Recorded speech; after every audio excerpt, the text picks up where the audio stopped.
I'm Elvin Shields. I grew up in this tenant slave shack over here from 1954 to 1962, and my sister's family lived in this tenant slave shack at the same time. We were sharecroppers and tenant farmers on this plantation. Sharecroppers are modern day contractors who move onto a plantation, and this is after 1865, after emancipation. There were contracts for sharecroppers to come in, and you were basically the owner of the plantation. Will provide you with a cabin. He would provide you with about a half-acre land to grow food stuff, to grow livestock, chicken, pigs, and stuff like that. You agreed to pick so many acres of cotton. Half the proceeds will go to you, and half the proceeds will go to the owner of the plantation. There was no electricity and no running water. It was strictly, it had hard clay floors, and we used kerosene lamps. We heated with wood.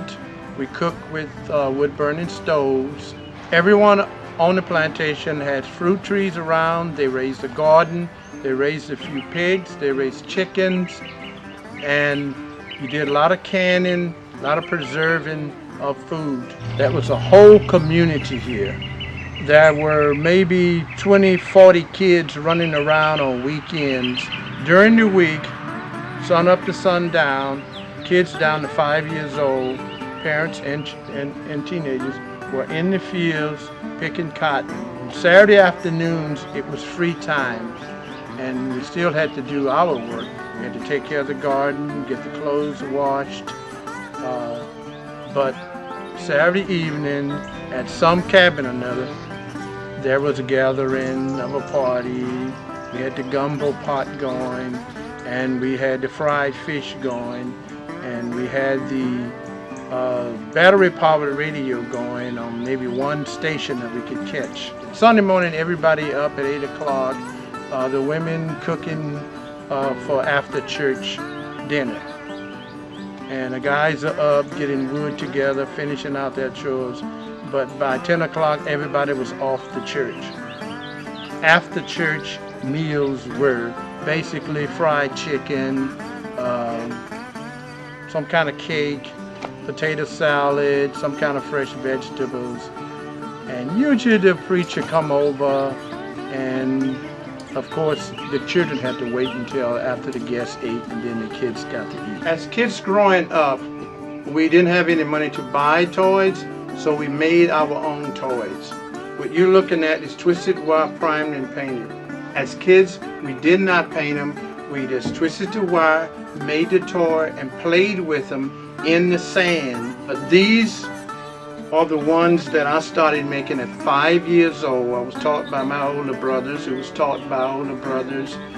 And after I left in 1967, when I left this area and went to the Army, I came back in 2011 when I retired.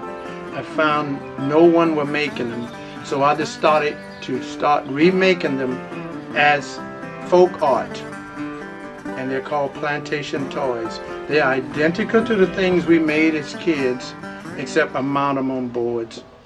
And I do shows, art shows, and everything. And then on certain days down here for activities, I teach kids how to make these. Today I will make one of the simpler subjects that I make. It's a man. And you see I have one strain of wire. This is 16 gauge steel wire here. But back in the 50s when we made these, this was baling wire. It was a much softer anneal wire, and we got it from the barns where they baled the hay, and it was readily available on the plantation. You take one strain of wire and You just have to guess on it. And then you first make the head, which is, you just twist his head, and that's his head. And then you have to make his shoulders. They'll come out, and you decide, okay, how long his arms gonna be. And that's just a... When I retired, I came back here as a volunteer, simply because my home was still here. And I say this is something that the homes that I lived in is the only ones left on this plantation. So I communicated that to the park superintendent and decided that I wanted to be a volunteer. I wanted to be a part of the restoration of these slave tenant shacks, because there are only a few left in the entire parish of Natchitoches. After 6,000 in the entire parish of Natchitoches, there's only 2 left. There were thousands of them running around. And we decided that we would decorate this one in sharecropper style furniture.